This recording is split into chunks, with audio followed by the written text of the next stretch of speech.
문재인을 보호한다는 명목 아래 활동하는 시민단체 적폐청산연대가 박원순 성추행 피해자를 무고살인죄로 고발한다고 밝혔습니다. 이들은 박원순 서울시장이 피해자의 주장 때문에 억울하게 돌아가셨다는 터무니없는 주장을 했습니다.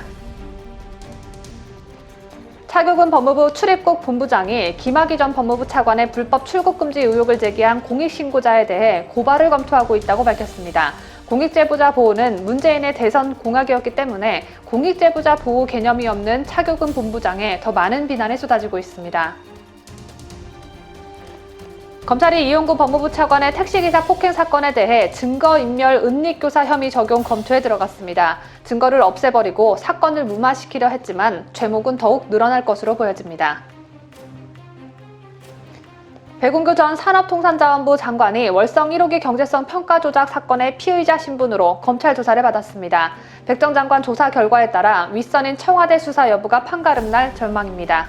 이 밖에도 다양한 소식이 준비되어 있습니다. 세계 각국에서 애청해주고 계신 구독자 여러분, 그리고 오늘 저희 채널을 처음 방문하신 시청자 여러분과 함께 1월 26일 뉴스데일리 베스트 힘차게 출발합니다.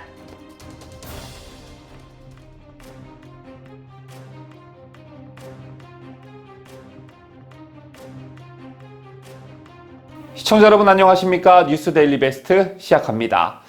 오늘은 먼저 얼마 남지 않은 서울 부산시장 보궐선거에 관한 소식으로 시작합니다. 아직 공식적인 선거운동에 돌입한 건 아니지만 모락모락 선거 분위기가 피어나고 있습니다. 두 전직 시장의 성추행으로 치러지는 보궐선거이니만큼 초반엔 야당이 우세할 것이란 여론조사와 분석이 속출했었죠. 하지만 최근 발표되는 여론조사 결과와 분위기를 보면 불안한 생각이 엄습해오는 분들이 많이 계실 겁니다. 그렇다면 여당 출신의 전직 시장의 성추행으로 치러지는 선거가 왜 박빙 양상으로 가고 있는 것일까요? 처음부터 끝까지 야당 우세 속에서 펼쳐질 것만 같았던 보궐선거가 왜 접전 양상 조짐을 보이고 있을까요? 자, 물론 호기 때마다 찬스를 살리지 못하고 스스로 자멸하는 역대 최악의 야당을 여당이 잘 만난 행운도 있지만 그 근본적 배경엔 우리 국민들께서 가지고 있는 냄비 근성이 한몫했다고 봅니다. 냄비 근성이란 표현은 금방 끓고 금방 식어버리는 냄비의 특성에 빗댄 말이죠. 이번 서울 부산시장 보궐선거가 무엇 때문에 또 누구 때문에 막대한 예산을 들여 치러지게 됐는지 벌써 많은 국민들께서 잊어버리셨습니다. 또 당 소속 선출직 공직자가 부정부패 등 중대한 잘못으로 직위를 상실해 재보궐선거를 실시하게 되면 해당 선거구의 후보자를 추천하지 않는다는 내용을 당원에 명문화해 놓고 호떡 뒤집듯 뒤집고 후보를 낸 민주당의 파렴치를 국민들께서 역시 잊고 계십니다. 그 틈을 파고들어 정부 여당은 코로나 지원금 이슈와 가덕도 신공항 이슈를 선점해 선거를 주도할 준비를 차근차근 하고 있습니다. 여러분 익히 들어서 알고 계시다시피 이번 서울시장 보궐선거는 1년 후 대통령 선거의 전초전으로 불립니다. 특히 여당의 경우 이번 선거에 패배하면 정권의 레임덕이 가속화될 수 있다는 점에서 더욱 사활을 걸어야겠죠. 자, 그런데 여당이 이런 중대한 선거를 앞두고 매우 조용한 행보를 보이고 있습니다. 왜 그럴까요? 자, 그 배경을 분석해 보면 이번 보궐선거를 조금이나마 예측할 수 있게 되는데요. 자, 우선 이번 보궐선거가 야당이 유리한 판세가 아니라고 저는 보고 있습니다.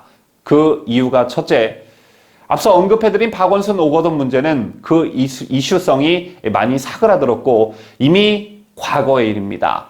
국민들은 나의 일과는 상관없는 과거의 이슈보다 당장 코로나 지원금은 얼마나 나오는지 또 백신은 어떻게 되는 건지 부산 같은 경우엔 우리 지역의 공항은 건설해 준다는 건지 만다는 건지 이런 문제들로 관심사안들이 옮겨졌습니다. 이런 점을 민주당이 먼저 선점해 파고들고 있고 국민의힘은 마땅한 대응 논리나 하나 만들지 못하고 그렇다고 섣불리 반대하지도 못하고 어정쩡하게 끌려가는 선거 초반 분위기입니다. 그 다음 둘째, 서울 같은 경우 조직력에서 너무 큰 차이를 보이고 있습니다. 보궐선거 같은 경우 투표율이 낮기 때문에 조직력이 당락에 큰 영향을 미칠 수밖에 없는데요. 여러분 아시다시피 야당의 서울 내 조직은 강남벨트뿐입니다. 서울시 선거구 49곳 중 41곳을 민주당이 차지하고 있고 구청장 역시 25곳 중 24곳이 민주당 소속 구청장이죠. 시의원과 구의원도 절대 다수가 민주당 소속입니다. 시장 보궐선거는 전국 지방선거나 국회의원 총선거와는 달리 단 한 명의 후보를 위해 각 지역 조직이 열심히 뛰어야 하는데 선거 조직이 탄탄하지 못하다는 것은 야당에게 절대적으로 불리하게 작용할 것이 자명합니다. 자, 그리고 그 다음 첫 번째 말씀드린 이유와 일맥상통하는 부분인데요. 부동산 문제와 문재인 정부의 실정으로 민심이 예전 같지는 않지만 지난 4월 총선의 투표 행태를 예상해 보면 여당의 승산이 있다는 답이 나오게 됩니다. 당장 다음 달인 2, 3월엔 무료 코로나 백신 접종이 시작이 되고 비슷한 시기엔 전 국민 4차 재난지원금이 지급될 가능성이 현재로서는 높아 보입니다. 야당이 전 국민 재난지원금은 선거용이라며 반발하고 있지만 국회를 장악하고 있는 여당이 이를 손쉽게 통과시킬 것으로 보여지는데요. 제 같은 맥락에서 보면 지난해 4월 총선에서 전 국민 재난지원금은 여당에 긍정적으로 작용했습니다. 이번에도 그럴 가능성이 매우 높다는 얘기입니다. 자, 앞서 말씀드린 건 여당과 야당의 1대1 구도가 형성됐을 때 얘기입니다. 그런데 이런 불리한 조건에다가 야권 단일화가 되지 않고 3자 구도가 형성된다면 여당이 어부지리로 승리를 가져갈 확률은 더욱 높아지겠죠. 여기에 더해 어제 정의당 대표의 성추행으로 사실상 정의당의 서울시장 선거에서의 선전은 물 건너갔고 얼마 되진 않겠지만 박빙으로 치러지는 보궐선거의 특성상 정의당 표를 민주당이 잠식할 가능성도 높아졌습니다.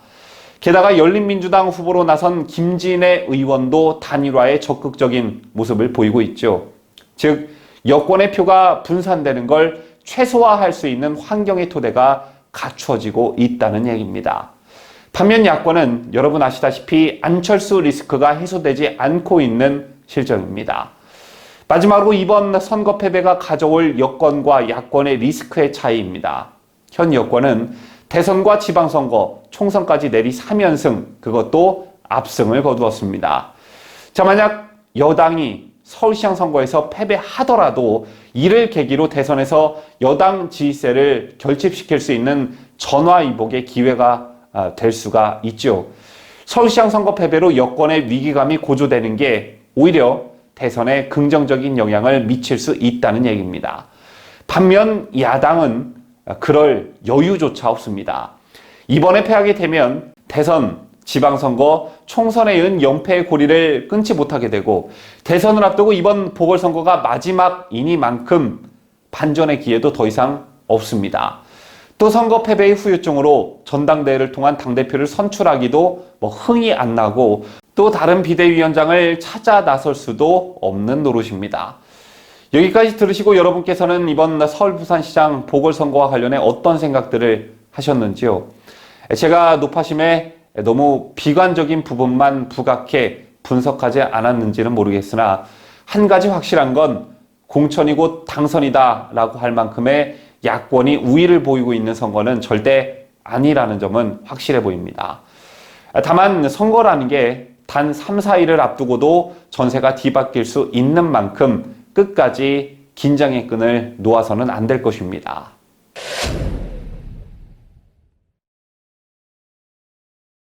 국가인권위원회가 고 박원순 서울시장이 비서를 성추행한 것은 사실이라는 내용의 직권조사 결과를 발표했습니다. 인권위는 25일 전원위원회를 열고 박 전 시장이 업무와 관련해 피해자에게 행한 성적 언동 등은 국가인권위원회법에 따른 성희롱에 해당한다는 조사 결과를 심의 의결했습니다. 인권위는 박 전 시장이 늦은 밤 A씨에게 부적절한 메시지와 사진, 이모티콘을 보내고 집무실에서 네일아트를 한 A씨의 손톱과 손을 만졌다고 밝혔습니다. 인권위는 A씨의 휴대폰 디지털 포렌식 자료, 참고인들의 진술, 피해자 진술의 구체성과 일관성 등에 근거해 이 같은 결론을 내렸다고 설명하면서 성희롱으로 판단하기에 충분하다고 봤다고 밝혔습니다. 인권위 조사에 따르면 A씨는 박 전 시장이 샤워를 한 전후로 그의 속옷을 관리하고 혈압재기, 명절 장보기 등 사적인 업무까지 수행했습니다. 이에 대해 인권위는 서울시는 시장 비서에 20, 30대 신입 여성 직원을 배치해왔다며 비서 직무는 젊은 여성에게 적합하다는 고정관념이 반영된 결과라고 지적했습니다. 개인적으로 저는 인권위 조사 결과에 대한 문재인의 한 말씀 꼭 좀 듣고 싶습니다. 우선 박원순 시장 그 사건은 뭐 여러모로 안타깝습니다. 우선 피해자의 피해 사실에 대해서도 뭐 대단히 안타깝고 그리고 또 그 이후에 여러 논란의 과정에서 이른바 이제 2차 피해가 주장되는 그런 상황도 안타깝게 생각합니다. 또 한편으로는 우리 박원순 시장이 또 왜 그런 그 행동을 했으며 왜 그런 또 극단적인 선택을 했는지 하는 부분도 대단히 안타깝게 생각하는 바입니다. 안타깝고 안타깝고 또 안타깝고 안타깝다는 말만 되풀이하진 않을는지 참 궁금한데, 문재인을 맹목적으로 사랑하는 친문단체 적폐청산 국민참여연대는 박원순을 고소한 피해자를 살인죄로 고발하겠다고 나섰습니다. 피해자가 성추행 증거도 없으면서 성추행을 주장하는 바람에 박 전 시장이 억울하게 죽었다며 그 책임을 묻겠다는 것입니다. 문재인을 지키며 국민이 적폐청산에 앞장선다는 취지로 활동하는 신승목 적폐청산 국민참여연대 대표는 지난 23일 SNS를 통해 국민고발인단 모집 공고문을 내고 여비서와 김재련의 미투를 가장한 정치공작에 의해 억울하게 돌아가신 박원순 시장님의 명예회복을 위해 반드시 진실을 밝혀 저들을 구속수사하고 중형의 실형을 선고받게 해야 한다고 주장했습니다. 이어 사면임을 한 최고의 서울시장이 운명을 달리해 억울하게 돌아가신 사건이라며 박원순 시장님을 죽음으로 내몬 저자들에 대해서는 끝까지 추적해 모두 사법 처리해야만 한다. 파렴치한 범죄자들로 인해 대한민국의 자랑스러운 서울시장을 잃은 매우 안타깝고 통탄할 사건이기에 서울 시민은 물론 국민 모두가 나서야 할 때라고 주장했습니다. 이런 터무니없는 주장을 계속 펼쳐주시어서 더욱 강력한 역풍을 맞으시길 고대하는 바입니다. 법원이 서울시장의 또 다른 피의자 사건을 통해 박원순의 성추행 사실을 인정했음에도 이런 생난리를 치니 대깨문 소리를 듣는 거겠죠. 공교롭게도 인권위가 돌아가신 박원순의 성추행 사실을 인정한 같은 날, 김종철 정의당 대표가 자신의 성추행 사실을 시인하고 전격 사퇴했습니다. 성추행으로 인한 서울 부산시장 보궐선거를 앞두고 여권의 성추문 릴레이가 이어지고 있는데, 성추문이 끊임없이 터지다 보니 이자들에게 붙여진 진보는 성추행에 있어서 진보라는 뜻인 거냐는 비난이 일고 있습니다. 범여권으로 분류되는 김종철 정의당 대표는 심상정의 후임으로 선출된 인물이죠. 김종철은 지난 15일 서울 여의도에서 같은 당 장혜연 의원과 저녁 식사를 하고 헤어지기 직전 차량을 기다리던 중 성추행한 것으로 알려졌습니다. 정의당 발표에 따르면 김종철은 장혜연 의원에게 불필요한 신체 접촉을 했고, 장 의원은 사흘 뒤인 18일 자신이 당한 성추행 사실을 당에 알렸습니다. 김종철이 당대표라는 권력을 앞세워 자신이 이끌고 있는 당내 의원을 과감히 성추행한 사실이 알려지자 김종철이 여성과 관련한 이슈에서 입장을 표명하고 적극적으로 발언했던 내용이 주목받고 있습니다. 여성을 위하는 척했던 박원순 전 서울시장과 같은 모습이 아닐 수 없는데, 특히 거론되는 것은 김종철이 최근 온라인상에서 불거진 알패스 논란과 관련해 우려를 드러내며 한 발언입니다. 김종철은 지난 20일 신년 기자간담회에서 남성 아이돌을 성적 대상화해 비판을 산 알패스 논란과 관련해 성폭력으로 여성이 고통받고 있는 현실을 무마하기 위한 것으로 쓰여선 안 된다고 말했습니다. 김종철은 알패스에서 그렇게 나타난다 하더라도 사회의 성적 권력 구성은 압도적으로 여성에게 불리하게 조성돼 있는 것이 사실이라며, 여성 혐오나 성폭력에 반대되는 것을 극복하기 위한 알리바이처럼 돼선 안 된다고 말하기도 했습니다. 성적 권력이 여성에게 불리하다고 주장한 자가 자신의 권력을 앞세워 여성을 성추행한 것입니다. 인권과 성평등을 그저 입으로만 강조해왔지 실제로는 성인지 감수성조차 제대로 갖추고 있지 않고 있습니다. 안희정, 박원순, 오거돈, 그리고 김종철 정의당 대표까지 이자들의 가장 큰 문제점은 자신들이 권력을 쥐고 있기 때문에 상대방이 바로 대놓고 거부를 못할 것이라고 생각하는 것입니다. 김종철은 정의당 대표직에서 사퇴할 것을 밝히면서 성희롱 및 성폭력 예방 교육을 이수하겠다고 했지만, 교육을 받는 것보다 중요한 건 자신이 가지고 있는 인식부터 바꿔야 하지 않을까요? 다음 소식으로 넘어갑니다. 김학의 전 법무부 차관의 불법 출국 금지 의혹이 불거진 데는 공익신고자의 소중한 제보가 밑거름이 됐죠. 그런데 이 공익신고자를 벼르고 있는 자가 나타났습니다. 문재인 정권 하에 차규근 법무부 출입국 본부장이 불법 출국 금지 의혹을 제보한 공익신고자에 대해 고발을 검토하고 있는 것으로 알려졌습니다. 차규근 본부장은 김학의 전 차관에 대한 이규영 검사의 긴급 출금 요청을 승인한 인물입니다.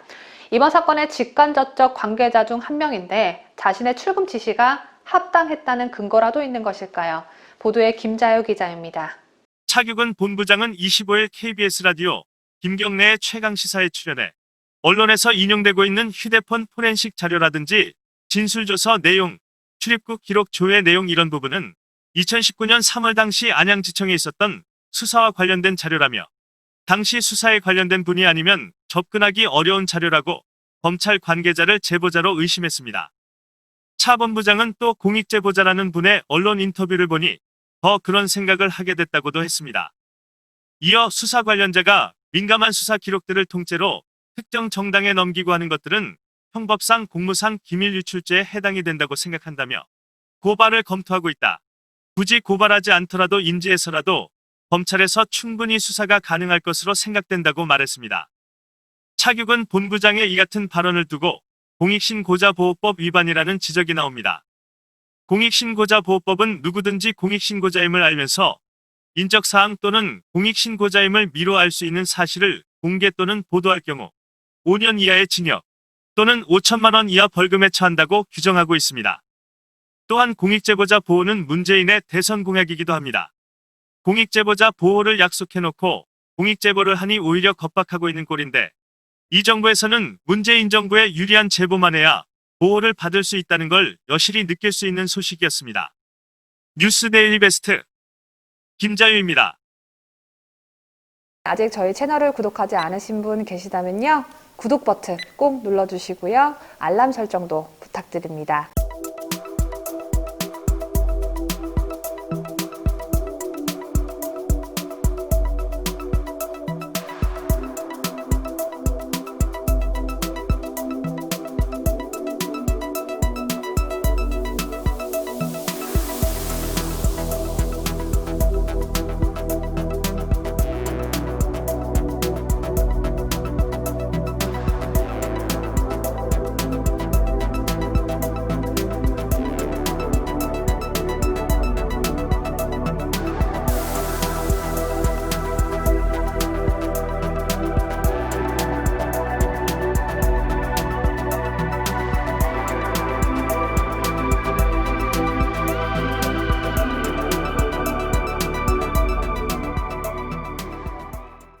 어제는 박범계 법무부 장관 후보자 인사청문회가 열렸습니다. 하필 어제 다른 이슈들이 너무 많아서 생각보다 큰 주목을 받지는 못했는데요. 여러분 혹시 인사청문 요청사유서라는 것을 알고 계시는지요? 인사청문 요청사유서는 말 그대로 임명권자인 대통령이 장관 인사청문회 전에 국회에 이런저런 이유로 이 사람을 임명하려 함으로 청문회를 해달라라고 요청하는 일종의 절차적 행위입니다. 문제는 국회에 제출한 박범계 법무장관 후보자 인사청문 요청사유서에서 박 후보자가 판사 재직 시 우리법 연구회 회원으로 활동하며 개혁적인 목소리를 냈다고 지켜세웠습니다. 또 2002년 노무현 후보 지지를 선언하며 판사를 사직하고 대선 캠프에 참여해 참여정부의 출범에 기여했다고도 말했습니다. 이 말 뭘 뜻하는지 감히 단박에 오실 겁니다. 한마디로 박범계는 우리 편이란 말을 애둘러 하고 싶었던 것이죠. 저제 박범계 법무부 장관 후보자 인사청문회에서 여야는 시작부터 끝까지 치열한 공방을 벌였습니다. 하지만 역시 박범계는 재산신고 누락 의혹만 시인했고 나머지 의혹은 모두 적극적으로 반박했습니다. 제날 주요 발언 강혜국 기자가 정리했습니다. 박범계 법무부 장관 후보자 인사청문회에서 여야는 시작부터 끝까지 치열한 공방을 벌였습니다. 모두 발언이 끝나고 1시간이 넘도록 박범계 후보자가 답할 기회가 없을 정도였는데요. 국민의힘이 단독으로 연 사전 청문회에 민주당이 유감을 표명하자 국민의힘은 증인 채택 거부에 대한 유감 표명으로 맞섰습니다. 이게 정식 청문회라는 자리가 있음에도 불구하고 그런 셀프 청문회를 한 것에 대해서 유감을 표명할 수밖에 없을 것 같습니다. 정인 참고인을 한 명도 받아주지 못하겠다고 하니까 저희들은 국민들께 박범계 후보자의 실상을 알리기 위해서 청문회를 할 수밖에 없었고요. 가까스로 시작된 본질의에서 국민의힘 의원들은 사전 청문회에 참석했던 증인들의 발언을 활용해 의혹 제기를 이어갔습니다. 저희가 문재인이다. 한 번만 저희 한번 이야기 들어주세요. 가장 주목했던 의혹은 힘없는 고시생들을 폭행하고 폭언하고 협박했다는 의혹입니다. 사실관계가 그와 같지 않습니다. 이 과정에서 민주당 신동근 의원의 문제가 될 발언이 이어졌습니다. 어떻게 보면 이분들이 그러나 사회적 약자는 아니죠. 비정규직으로서 열악한 환경에서 손가락 잘려가면서 일하는 노동자도 아닌 거고 말이죠.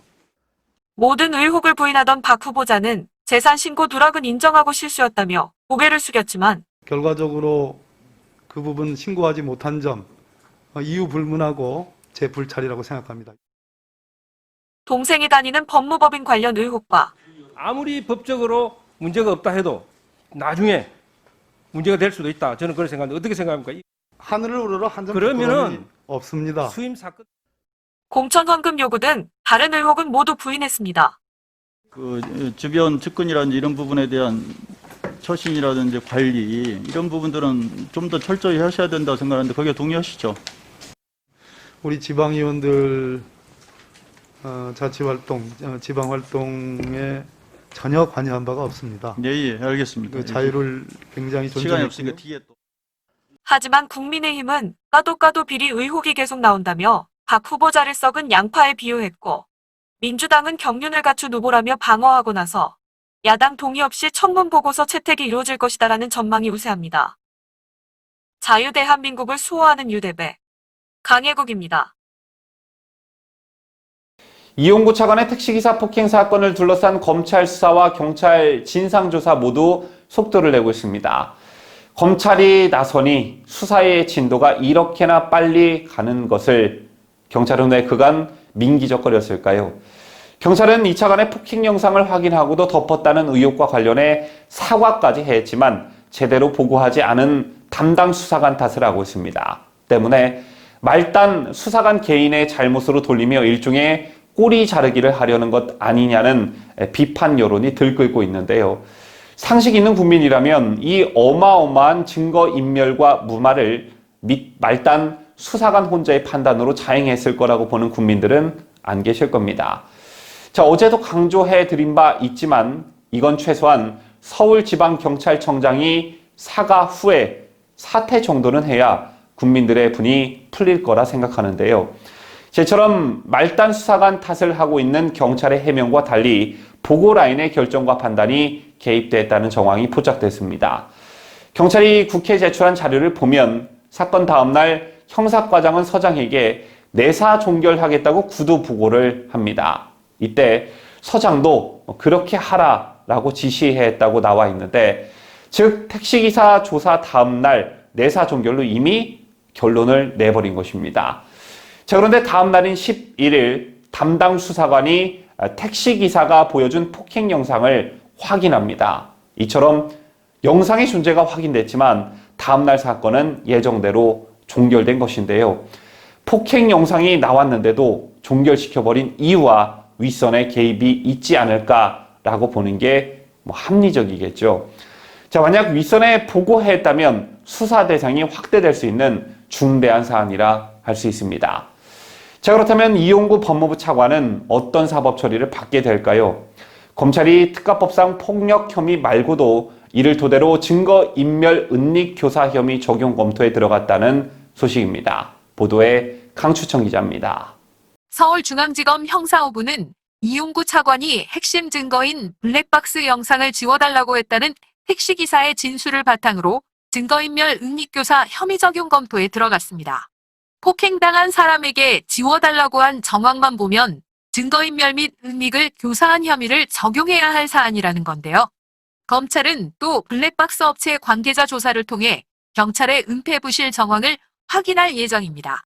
일반인도 공개된 블랙박스 전용 뷰어만 설치하면 해당 영상을 확보할 수 있는 것으로 알려져 경찰의 수사 의지가 처음부터 없었던 것 아니냐는 의혹이 제기됩니다. 검찰은 해당 영상을 보고도 택시기사에게 못 본 걸로 하겠다고 말한 경찰 수사관을 이르면 이번 주 소환 조사한다는 방침을 세운 것으로 파악됐습니다. 한편 이 차관은 이날 오전 정부과천 청사 출근길에서 당시 택시가 운행 중이 아니었다고 확신하느냐는 질문에 그렇게 나오는 것 같은데 저는 잘 모르겠다고 답하는 등 구체적인 해명은 계속 피하고 있습니다. 이에 대해 택시기사는 최근 검찰 조사에서 폭행 당시 차량 변속기를 주차 상태가 아닌 운행 상태에 놓고 브레이크를 밟고 있었고 해당 영상을 본 서초경찰서 담당 수사관이 차가 멈춰 있네요. 영상 못 본 것으로 할게요라고 말했다는 사실을 검찰에 진술한 것으로 알려져 있습니다. 자유대한민국을 수호하는 유대배 강추천입니다.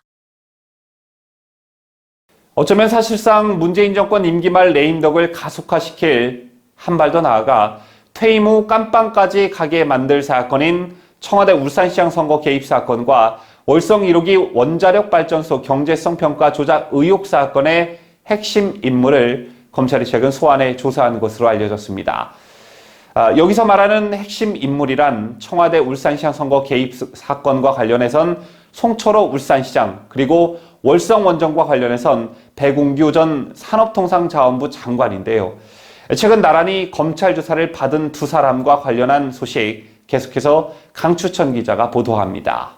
청와대의 울산시장 선거 개입, 하명 수사 의혹을 수사 중인 검찰이 송철호 울산시장을 다시 불러 조사한 것으로 알려졌습니다. 서울중앙지검 공공수사2부 권상대 부장검사는 지난달 초 송 시장을 재소환했습니다. 애초 검찰은 송 시장에게 서울중앙지검으로 출석하도록 요청했지만 송 시장이 응하지 않으면서 조사는 울산지검에서 이루어진 것으로 전해졌는데요.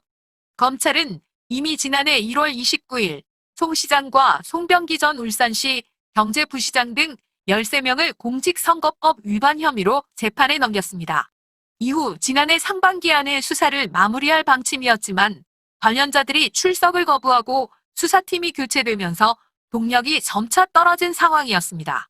이런 가운데 검찰이 송 시장을 추가 조사하면서 사건에 연루된 다른 인물들의 기소도 임박했다는 관측이 나오고 있습니다. 남은 인물들로는 이진석 청와대 국정상황실장과 임종석 전 비서실장, 이광철 민정비서관 등이 거론됩니다. 이와는 별개로 배궁규 전 산업통상자원부 장관도 월성 1호기 원자력 발전소 경제성 평가 조작 의혹 사건의 피의자 신분으로 25일 검찰에 출석해 조사를 받았습니다. 대전지검 형사5부 이상현 부장검사는 이날 오전 백 전 장관을 피의자 신분으로 불러 조사했습니다. 백 전 장관은 월성 1호기 경제성 평가 조작에 개입한 혐의로 알려져 있는 만큼 백 전 장관 조사 결과에 따라선 윗선인 청와대를 향한 수사에도 속도가 날 수 있다는 전망이 나오고 있습니다. 흐지부지 되는 줄 알았던 현 정권 핵심 비위 사건에 검찰이 수사 의지를 보이며 향후 어떤 수사 결과를 내놓을지 관심이 모아지고 있습니다. 자유대한민국을 수호하는 유대배 강추천입니다. 고위공직자 범죄수사처법에 대한 위헌 여부가 오는 28일 결정됩니다. 법조계에 따르면 헌법재판소는 고위공직자 범죄수사처 설치 및 운영에 관한 법률 위헌 확인 사건에 대한 선고 재판을 28일 진행합니다. 앞서 미래통합당과 유상범 의원은 각각 지난해 2월과 5월 공수처법에 관한 헌법 소원 심판을 청구했습니다. 이들은 공수처가 헌법상 검사에게만 보장된 수사 기소권, 영장 청구권을 가져 3권 분립을 저해한다고 주장했습니다. 또 검찰 등 다른 수사기관이 고위공직자의 혐의를 인지하면 공수처에 통보하거나 사건을 이첩하도록 한 조항 등이 헌법에 어긋난다는 입장입니다. 자, 만약 헌재에서 합헌 결정이 나면 공수처는 활동을 유지할 수가 있지만 그러나 위헌 결정이 나올 경우 설치 근거가 상실돼 공수처는 존폐 위기에 놓이게 될 것으로 보여집니다. 2017년 12월 한일 위안부 합의 검토 태스크포스 조사 결과 발표 후 문재인은 절차적으로나 내용적으로나 중대한 흠결이 있었음을 확인했다라고 밝혔습니다. 또 문제는 2018년 2월 아베 신조 전 일본 총리와의 정상회담에서 정부 간의 주고받기식 협상으로 해결될 수 있는 것이 아니다라고 발언했었죠. 전임 정부인 박근혜 정부에서 한 일을 모두 적폐로 몰아세우던 문재인 정권이라는 점에 비춰봤을 때 이 같은 문재인의 발언은 그닥 놀랄 일도 아니었습니다. 더군다나 이때는 죽창을 들자며 반일 선동에 열을 올렸던 때였었죠. 심지어 문제는 트럼프 대통령이 방한했을 때 이용수 할머니를 청와대로 초청까지 했습니다. 그런 문재인이 달라졌습니다. 문재인은 지난 18일 기자회견에서 국내 사법부가 위안부 피해자에 대한 1억 원 보상을 결정한 판결에 대해 곤혹스럽다. 강제 집행의 방식으로 일본 기업이나 정부의 재산이 현금화된다든지 판결이 실현되는 방식은 양국 관계에 바람직하지 않다며 난처함을 피력했습니다. 자, 그간 한일 현안에 강경한 입장을 취해왔던 태도와는 180도 달라진 것이죠. 또 문제는 위안부 판결은 2015년도 합의가 양국 정부 간의 공식적인 합의였다는 사실을 인정한다라고도 말했습니다. 자, 그러자 위안부 피해자 할머니들의 반발이 심상치 않은 것으로 전해졌습니다. 피해자들이 알아서 하라는 거냐? 문재인이 돌변했다라는 말이 나오고 있다고 하는데요.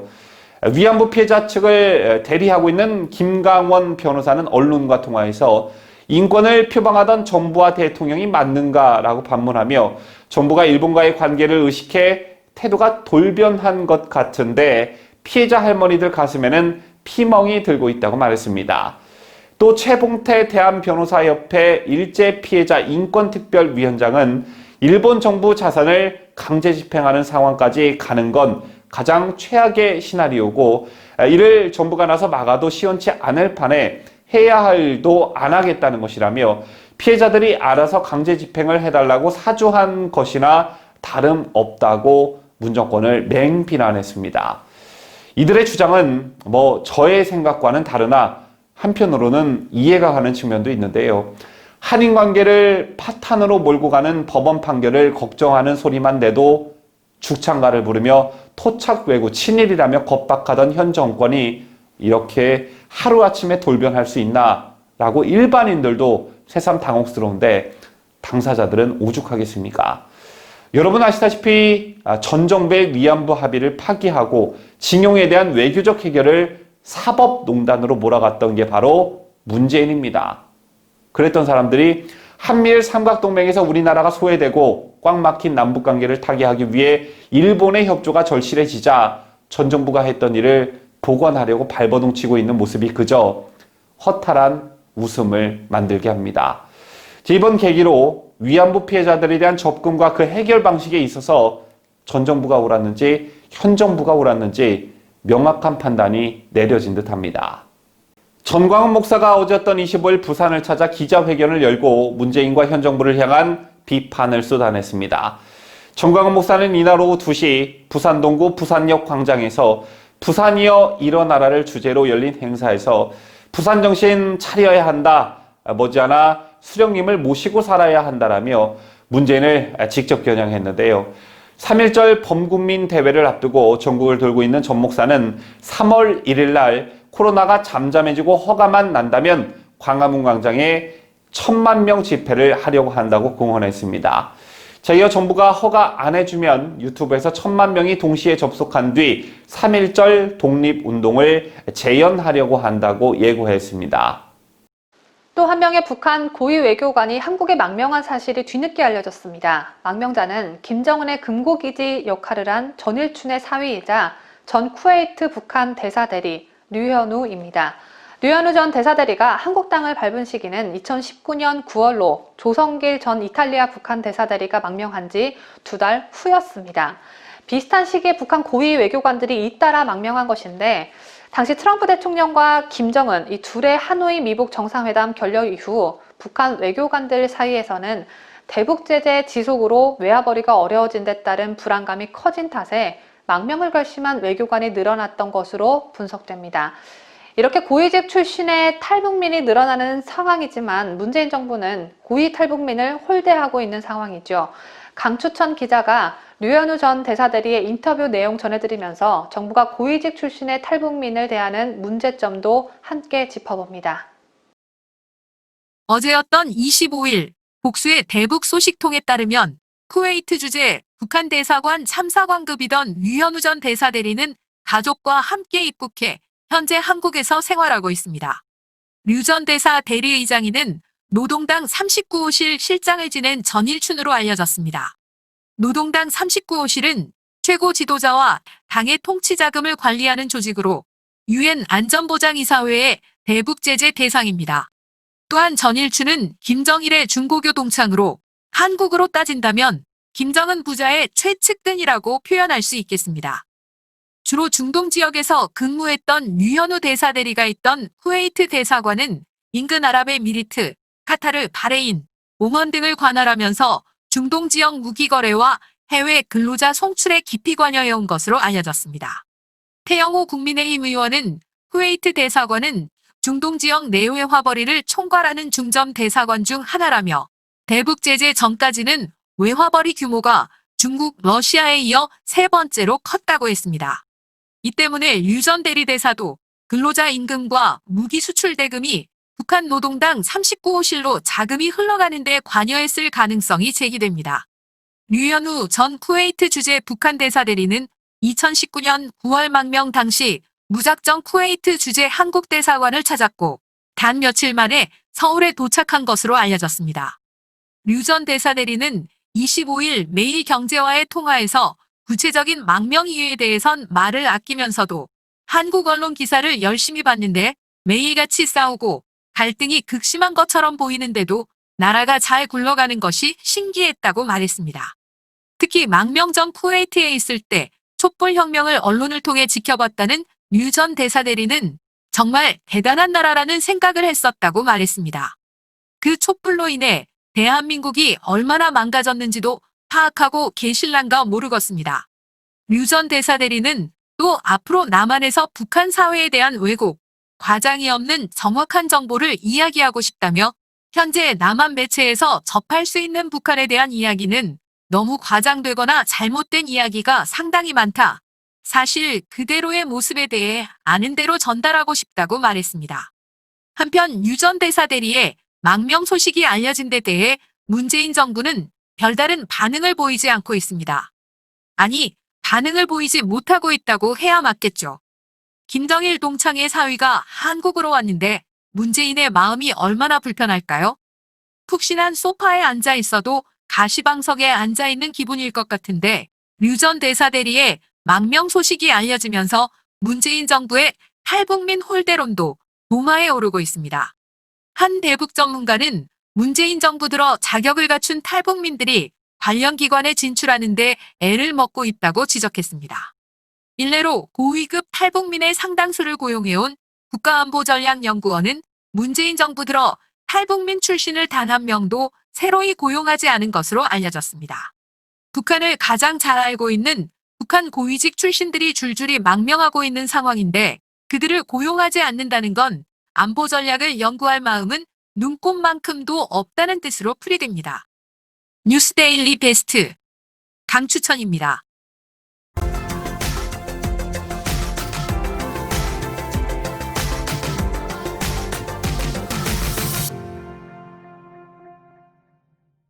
이상으로 저희가 준비한 뉴스를 모두 마치도록 하겠습니다. 지금까지 저는 뉴스데일리 베스트 민앵커였고요. 저는 내일 이 시간에 다시 돌아오도록 하겠습니다. 끝까지 시청해주신 여러분 대단히 감사합니다. 뉴스데일리 베스트는 구독자 여러분의 소중한 구독료를 운영합니다. 여러분의 자발적 구독료 참여를 기다립니다.